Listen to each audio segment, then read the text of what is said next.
comment décrirais-tu ta chaîne? Ma chaîne, en gros, je me balade partout en France, même dans le monde bientôt, et je teste les produits les plus bas de gamme que tout le monde connaît. Ensuite, je teste l'excellence, comme un sushi à 2 € contre un sushi à 200 € ou un whisky à 5 € contre un whisky à 30 000 €. Et donc, depuis combien de temps es-tu sur YouTube? Alors, moi, j'ai beaucoup de chance, c'est que la chaîne a marché très vite, très bien. J'ai commencé en janvier l'année dernière, donc ça va faire un an et un mois en fait que j'ai commencé. À la base, je faisais des petits sketchs avant sur d'autres chaînes, mais ma chaîne à moi, je l'ai créée il y a un an. Ouais. D'accord. Et c'était quoi comme les chaînes sur lesquelles tu travaillais? C'était le latte chaud, pas mal. Donc du coup, ça m'a permis de rentrer un petit peu dans le studio Bagel, de connaître un petit peu des potes. Et quand j'ai lancé ma chaîne YouTube, c'était plus facile parce que je connaissais déjà les Kemar, les Batéguet, les Jérôme Niel. Du coup, ça a permis de lancer la chaîne assez vite.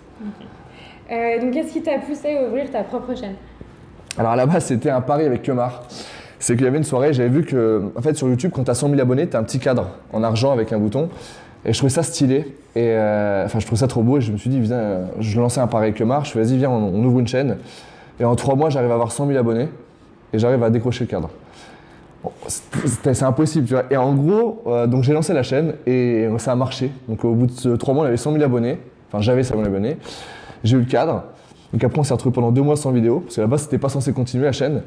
Et j'ai reçu tellement de messages de gens. Et puis, même moi, j'avais commencé à kiffer le truc. Que je me suis dit, vas-y, on reprend les choses en main et on essaie de pousser la chaîne pour la faire grandir encore plus. Mais là-bas, c'était vraiment un pari. La chaîne n'était pas censée durer à la base. Et donc, comment as-tu trouvé le concept de ta chaîne?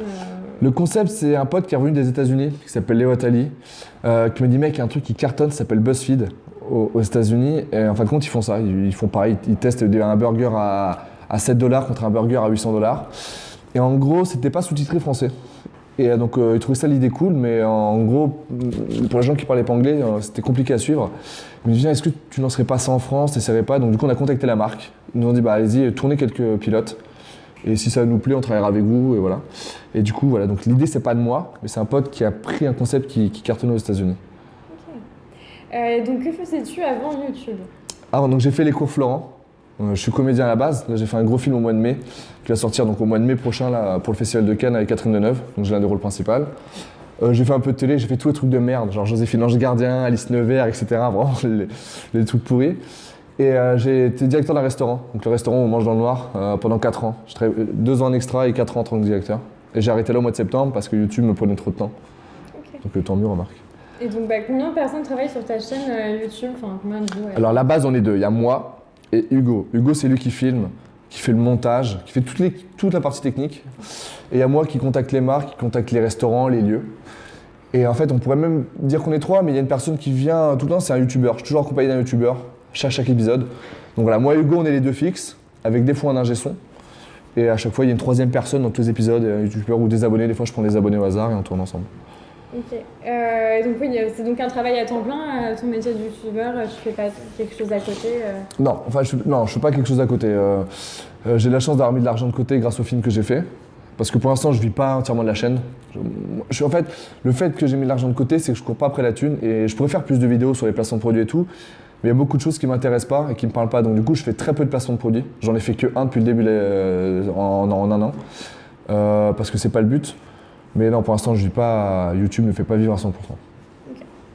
Et donc, t'imposes-tu un rythme de vidéo en ce moment? J'aimerais bien faire une vidéo toutes les semaines, mais c'est compliqué parce que moi, il faut que je trouve des lieux, il faut que je trouve des gens, etc.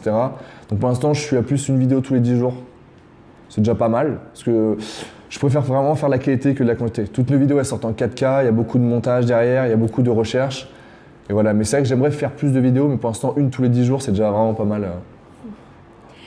Comment fonctionnes-tu pour créer une vidéo donc du début à la fin et comment tu fais pour entrer en contact avec les marques, les restaurants Alors, tes vidéos? Ça c'est un peu compliqué. En fait, j'essaie de trouver des thèmes. Donc, il y a mon petit frère qui m'aide beaucoup, j'ai plein de potes, même des abonnés dans les commentaires qui me donnent des thèmes. Une fois que j'ai un thème ou 2 qui me plaît, je contacte pas mal de restaurants. Je fais beaucoup de recherches sur Internet parce qu'il y a beaucoup de... Par exemple, je voulais faire la pizza la plus chère du monde, mais elle est à Londres.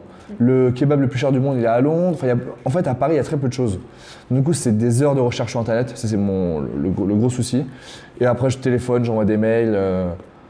Voilà. C'est comme ça que j'arrive à contacter des restaurants, des trucs. Mais après, les grands restaurants ne veulent pas forcément, donc c'est un peu compliqué. J'essaie de trouver des trucs. Mais attends, qu'est-ce que je disais? Voilà, c'est comme ça que genre, je fais beaucoup de recherches sur internet et après c'est des coups de téléphone, des mails, je fais ça toute la journée en fait. Et donc tu penses pourquoi pas tourner des vidéos à Londres ou ailleurs? J'ai signé avec une grande boîte de prod là qui va justement m'envoyer à Londres, m'envoyer même là je pars à Marrakech le 26 mars, je vais tester un couscous de chez Lidl dans une boîte de conserve contre un vrai couscous sur place. Je vais essayer de faire des choses un petit peu comme ça, sortir des fois un petit peu du prix et tester vraiment des produits que tout le monde connaît mais tout le monde connaît la version un petit peu badass. Et d'aller dans les pays concernés pour tester le vrai truc, quoi. Super. Donc quel type de vidéo tu préfères tourner, plutôt tout ce qui est gastronomie ou alors expérience comme tu as pu le faire? Gastronomie, c'est ouf. Franchement, la gastronomie, bah là, ma dernière vidéo sur le bœuf de Kobe et le caviar, c'était le meilleur truc que j'ai mangé de toute ma vie. Mais vraiment, et de loin, pourtant, je teste beaucoup de choses. Et j'aime bien les vidéos sur l'alcool aussi. C'est très drôle parce qu'il y a certains tournages où on finit un peu mal. Mais ça, non, vrai, je pense que la gastronomie et les boissons, c'est ce qui me plaît le plus. Enfin, c'est ce qui correspond, enfin, c'est ce qui peut aussi le plus à mes abonnés. J'ai essayé de faire des expériences, j'ai fait le saut élastique le plus haut du monde, en Afrique du Sud. Ça n'a pas forcément marché. Donc voilà, je pense que c'est aussi ce qui plaît le plus à mes abonnés, donc tant mieux. Ok, et donc comment t'organises-tu pour avoir tant d'invités différents? Tu disais qu'avant c'était des connaissances, mais est-ce que tu en contactes aussi? Alors j'en contacte. Après, j'ai la chance, c'est que tout le monde connaît ma chaîne. Et du coup, tout le monde kifferait faire des vidéos avec moi parce que en gros, quand j'invite quelqu'un, c'est pour lui faire goûter un sushi à 200 € ou un whisky à 30 000 €. Là, ma dernière vidéo sur un steak qui coûtait 800 €, tu vois, c'est quand même cool, tu vois. Moi, je tourne en 1 heure, c'est-à-dire que j'arrive, je pose les caméras et on tourne pendant 1 heure et demie non-stop, sans couper. Donc du coup, on est vachement naturel, on ne fait pas de prise. Il n'y a pas de « est-ce que je peux dire ça ?» Même si tu as des blagues super sales, de l'humour noir, des trucs racistes, on s'en fout. Tu dis tout et après, c'est à nous au montage de gérer ça. Mais c'est vrai que l'invité est plutôt content souvent de ce qu'on lui propose à manger ou à boire. Donc c'est facile à contacter. As-tu envie de faire plus de vidéos avec des invités non youtubeurs? Ouais. En fait, j'ai commencé à inviter des abonnés et c'est trop cool parce qu'ils n'ont pas cette fibre YouTube. Et en gros, ils disent vraiment ce qu'ils pensent. C'est-à-dire que s'ils goûtent un truc et que c'est pas bon, il va le dire. Moi, des fois, j'ai des youtubeurs qui me disent excuse-moi, faut que je dise vraiment ce que je pense parce que en fait, ils ont tellement l'habitude de faire du placement de produits qu'ils n'ont même plus de raisonnement logique. C'est-à-dire qu'on peut leur faire goûter n'importe quoi, ils vont dire ah, c'est très bon, parce qu'ils ont l'habitude de faire de la pub. Alors que moi, je fais pas de pub et j'en ai rien à foutre. Si c'est pas bon, tu le dis, c'est pas bon. Tu vois, là, je vais faire un épisode bientôt sur un kebab vegan. Si c'est pas bon, je le dirai. Tu vois, y a pas de... Et c'est ça que j'aime bien chez les abonnés, c'est qu'ils sont francs et ils s'en foutent et vraiment ils kiffent. Pendant 1 heure et demie, 2 heures, ils kiffent le truc à fond, quoi. Okay. Donc ouais. Et sinon, tu as fait aussi une vidéo avec Manu Payette, il y en a eu une avec Shirley Soignon, et donc tout ce qui est star en dehors de YouTube, ça te tente ou pas aussi? Ça me tente. Alors je vais vous lâcher une petite info exclusive. C'est que j'ai passé la soirée mardi soir avec Tragédie, le groupe Tragédie, on a rigolé de ouf, parce qu'en plus ils connaissaient certaines de vidéos. Et par exemple, je sais que je vais faire une vidéo avec eux, avec Tragédie, parce qu'en plus le groupe s'est reformé et ils repartent en concert là bientôt. Et voilà, j'ai fait une soirée aussi avec Pascal le grand frère il n'y a pas longtemps et on a rigolé sur certains sujets. Donc je pense que je vais sortir des fois de youtubeurs et je vais prendre des gens qui n'ont pas l'habitude de faire ça pour qu'on les voie de manière différente. C'est ça que je vais essayer de faire. Mais Tragédie, par exemple, ça va être trop drôle. Tu vois. Je sais pas ce que je vais leur préparer, mais c'est énormissime. As-tu un invité de rêve? Alors, ouais, j'aimerais beaucoup tourner avec Steve O. Je sais pas si très peu de gens connaissent. Steve O, c'est l'un des mecs qui a créé Jackass à l'époque. Donc moi, j'ai grandi avec ces mecs qui faisaient des expériences de fou. Mais dans le domaine du possible en France, j'aimerais beaucoup Alexandre Astier. Alexandre Astier, enfin. Tous tes abonnés te le demandent, j'imagine. Ouais, et puis moi Kaamelott, c'est ma life. Donc je sais que Perceval était chaud, mais il habite à Lyon. Donc là, je suis en train de tester un truc avec eux pour voir si je peux partir sur Lyon tester un truc. Mais Alexandre Astier, j'aimerais beaucoup, ouais. Ok. Penses-tu faire plus souvent des vidéos en solo? Parce que tu en as fait quelques-unes, mais est-ce que tu comptes en faire d'autres?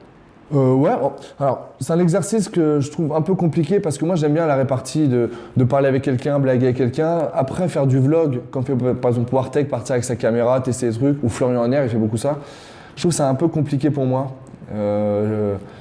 Donc je vais voir quand je serai plus à l'aise dans l'exercice peut-être, mais pour l'instant non, je préfère vraiment rester avec des abonnés que je connais pas en plus, et des youtubeurs, je trouve ça mieux. Je trouve que ça fait plus de rythme en fait. Quelle est la vidéo dont tu es le plus fier? Où je suis le plus fier. Est-ce qu'il y aura la pire vidéo après ou pas, comme question? Non, mais j'ai bien envie de savoir aussi. Il y a 2 vidéos qui m'ont troublé. La vidéo où j'étais le plus fier, c'est les sushis avec Kemar, parce que Kemar, je l'adorais avant de tourner avec lui, avant de devenir pote avec lui. Et quand il est venu sur le tournage, Kemar a accepté de tourner avec moi, j'avais 800 abonnés. Genre c'est impossible, Kemar ne tourne jamais déjà dans les autres chaînes quasiment, et quand tu as 800 abonnés, encore moins. Donc c'est vrai que j'étais ultra fier de l'avoir. Il a joué le jeu à fond, j'étais mort de rire. on tourne les vidéos en 1h30 avec Kemar, on avait 4 heures de rush, 4 heures de van, de tout ça, et c'est très très dur de retirer les choses. Et celle que je regrette enfin c'est pas que je regrette, mais la plus dure à tourner, c'est le miel hallucinogène. C'est la pire expérience de ma vie. C'est-à-dire qu'il n'y avait même pas 30 secondes de kiff. C'est du stade où j'ai failli traverser la baie-vitrée de TF1, il m'a retenu, je suis tombé par terre. J'habite à 400 mètres de la boîte, j'ai pris un Uber pour rentrer, j'avais plus de muscles. Je pouvais plus parler en fait, mes joues tombaient, même physiquement ça se voyait, c'était horrible. Et on voyait pas tout sur la vidéo, mais on imaginait que c'était... Ah non, on l'a coupé, c'est-à-dire que je savais même pas comment on allait réagir parce que si c'est un pote qui m'aurait filé ça, j'aurais confiance. Mais c'est que là on prenait une drogue qui n'avait jamais été testée en Europe. Et du coup on savait pas, en fait ça continuait à monter, j'arrivais plus à parler, je me dis mais attends mais ça va s'arrêter où parce que là je suis en train de partir dans un monde... Et ça, c'était le pire. Ça, je le referai pas. Si c'était à refaire, je le ferai pas. Enfin, je le ferai, mais je prendrai moins de miel hallucinogène. Du coup. Ouais. Et tu t'en avais pas offert à des abonnés? Non, c'était pas super. Non, je vais offrir le miel à 700 € à mes abonnés. Pas celui-là. J'aurais été en prison, ouais. Est-ce qu'une vidéo t'a fait gagner énormément d'abonnés en peu de temps? Et si oui, laquelle? Amixem. Amixem, quand j'ai testé les armes à feu. J'ai testé les armes les plus classiques, le 9 mm de la police, contre les armes automatiques, contre le Desert Eagle, qui est un pistolet un peu mythique, qui sert pas à grand chose mais qui est un pistolet très très fort. Et j'étais numéro 1 des tendances pendant 3 jours. Donc c'est la vidéo la plus regardée d'internet pendant 3 jours. Et là du coup je suis parti en flèche grave. Et puis en plus il avait fait un vlog. Voilà, il a fait une vidéo aussi sur sa chaîne. Donc nos 2 vidéos se sont sorties en même temps. À la fin de sa vidéo, il mettait sur ma chaîne. Donc du coup j'avais mes abonnés à moi plus ceux de la MXM. Et c'était ouf. Et sinon, que conseilles-tu à ceux qui veulent se lancer dans YouTube? Déjà de faire des trucs, c'est la réponse la plus badass du monde, tout le monde le dit, mais c'est vraiment faire un truc qui leur plaît de fou. Moi quand j'ai commencé YouTube, mes potes ils aimaient bien, ils me disaient ouais en fait c'est bien ce que tu fais mais on te reconnaît pas trop, c'est pas trop toi. Et du coup je m'apercevais que quand je tournais, je me bridais un peu et je m'amusais pas trop. Et quand j'ai commencé à vraiment m'éclater, c'était le tournage avec Jérôme Niel que j'ai fait ici sur le vin, où j'ai commencé vraiment à sortir mes blagues. Là les vidéos se sont ressenties et le résultat s'est ressenti et du coup on a commencé à grimper vraiment en qualité. Et vraiment faire les choses qui leur plaît. Et surtout, c'est de trouver un concept. Je trouve qu'il y a trop de youtubeurs qui font pareil. Et du coup, le problème, c'est que quand tu fais pareil que quelqu'un qui a déjà réussi, forcément, c'est compliqué. Donc, il faut vraiment avoir son concept à soi. Alors, c'est ce qui est le plus dur à trouver, un concept. Hein, et de vraiment kiffer. Vraiment. Et faire, pas se créer un personnage, essayer de rester soi-même. Parce qu'il y a beaucoup de gens qui se sont enfermés dans un truc et ils en chient maintenant parce qu'ils sont blasés de leur personnage, c'est pas eux, et du coup, c'est compliqué. Tu penses à qui par exemple? Alors, il y a beaucoup de jeunes youtubeurs qui m'envoient des vidéos qui me disent voilà, j'aimerais bien changer parce que je faisais ça avant, mais ça me plaît plus trop. Et du coup, le mec, il a mis 5 ans à avoir 10 000 abonnés. Et là, s'il change, du coup, tout le taf, ça va servir à rien. Mais ça arrive, par exemple, Jojo Bernard, des fois, moi, c'est un pote à moi, je lui parle. Et des fois, il aimerait faire d'autres choses que Jojo Bernard. Parce que lui, c'est un énorme comédien. Il est ultra fort. Il fait de la scène. Donc, c'est un humoriste vraiment beaucoup de talent. Et des fois, ça le gave un peu d'être pris dans ce personnage de Jojo Bernard. Donc, des fois, vraiment. Donc c'est bien au début, mais je pense qu'il faut avoir plusieurs palettes, quoi. Voilà. Et donc pour finir, as-tu des projets pour l'avenir Des projets dans le cinéma, moi c'est ma grande passion à la base. Donc c'est pour ça que j'ai hâte de voir les retombées du film qui va sortir là. J'espère vraiment continuer dans YouTube parce que je kiffe. Le problème du cinéma, c'est que tu tournes sous les ordres de quelqu'un qui te dit quoi faire. Genre non, on va la refaire, fais-la comme ça, fais-la comme ça. Alors que YouTube, je fais ce que je veux. C'est-à-dire que si je veux faire un truc totalement improbable, je vais le faire. Si je veux sortir une phrase totalement nulle, je le dis. C'est ça que j'aime bien chez YouTube, c'est que je suis pas bridé. Donc moi, j'aimerais vraiment continuer à faire les deux. Je pense que l'un et l'autre sont complémentaires. Et ouais, je pense, c'est ça, c'est réussir dans les deux encore plus.